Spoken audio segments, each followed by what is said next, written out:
No, the answer to the video title is not to make Gooner skins. Bruh. Or maybe it is, but that's not what we're here to talk about.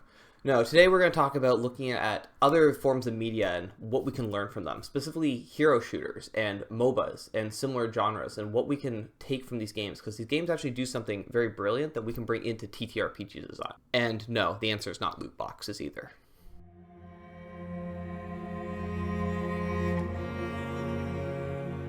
Hi, I'm Ryan, lead designer of Ethereal here at Pathfinder Cryptids, and as usual, today's video's topic is something that we've taken to heart when we designed our own game. So if the topic of this video interests you and you want to see it in action, make sure to check out the link in the description below for our Discord, where we provide the quick guide for Ethereal for free, and you're able to take part in community discussions and even community playtests. So, Marvel Rivals, Overwatch, League of Legends, how can these competitive multiplayer games teach TTRPG devs anything? Our games are often very cooperative, story-driven, and our combat's usually turn-based rather than live action. These video games often can span for only 20 to 30-minute matches, whereas most TTRPG games can last a couple of hours even. Well, the common theme in these games is that you're controlling a specific hero, and most of them have very wide rosters. And when you have these very wide rosters of heroes, you want to make sure that each of them feels unique and they have to fill their own specific role.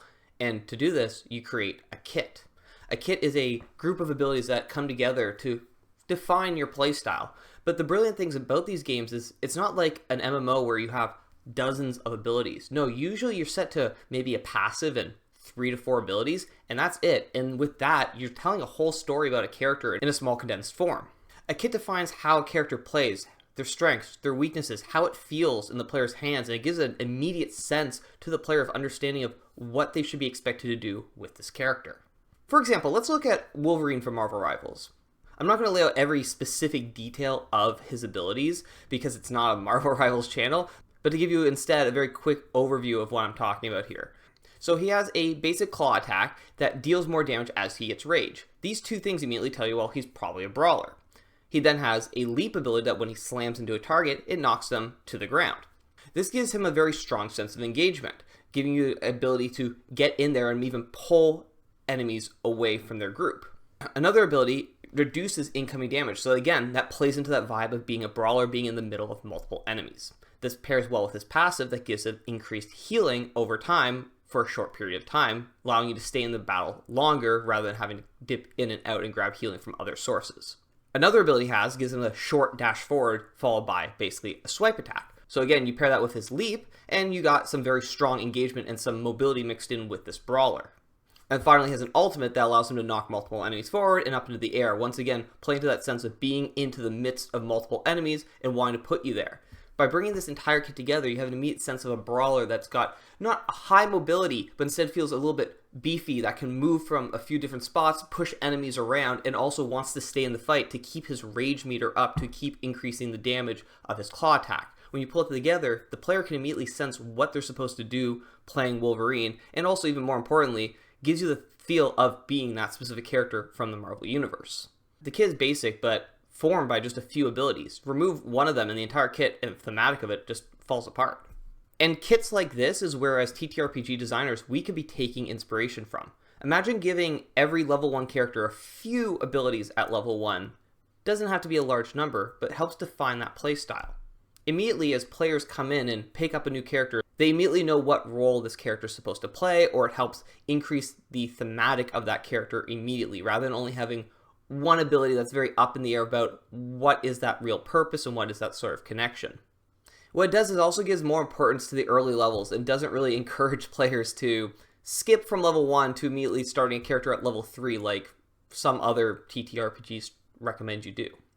And the best thing about this is, even if your game doesn't use leveling or it doesn't use classes, you can still take inspiration from it. So if you're taking a game that doesn't do class system but instead has a bunch of abilities, just making sure that you have a number of options at the beginning that the players can kind of pull together at least 3 or 4 abilities right at the beginning, just so that they get a sense of a very specific playstyle for their character. It kind of does the exact same thing. It just instead allows them to create their own kit.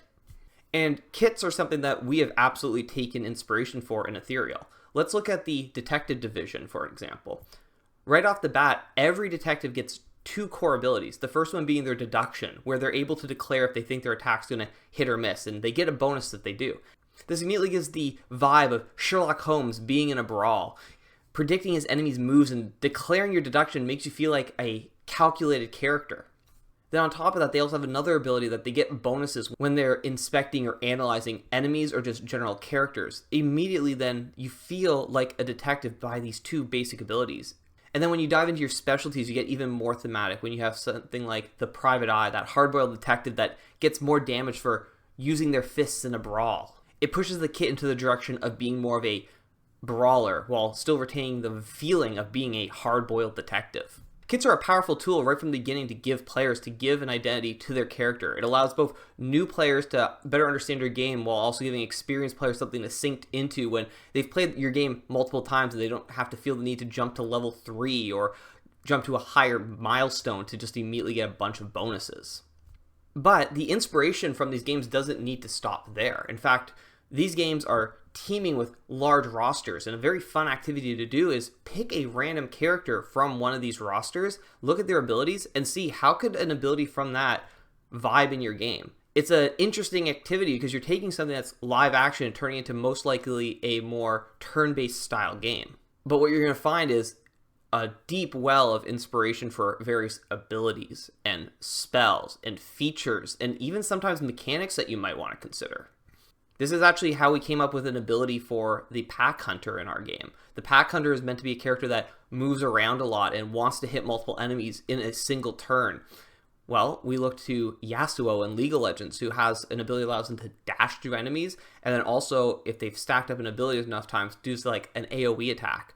So we took sort of parts of that and tied it together, giving this character now, the Pack Hunter, the ability to dash forward and then do an AoE attack with their weapon. And it works really well for a turn-based game because on your turn now you get some extra mobility and then you also get to do your little AoE attack. It doesn't matter that's not a live-action game like League of Legends. I highly encourage going through video game rosters. It doesn't need to just be hero shooters or MOBAs. Look at fighting games as well. Look at arcade games. Look at even just a variety of different even first-person shooters or even card games. There's such a deep wealth of knowledge outside of TTRPG games that we can dive into as designers and take inspiration from. You're going to be surprised at what you can find for abilities, items, mechanics. There's so much potential out there that we should be honestly borrowing from. Thanks a lot for checking out this video. Make sure to check out the description below for the link to our Discord to access Ethereal, and let me know in the comments what video game or what other genre you think that we should just be taking inspiration more from in our games. I'll see you next time.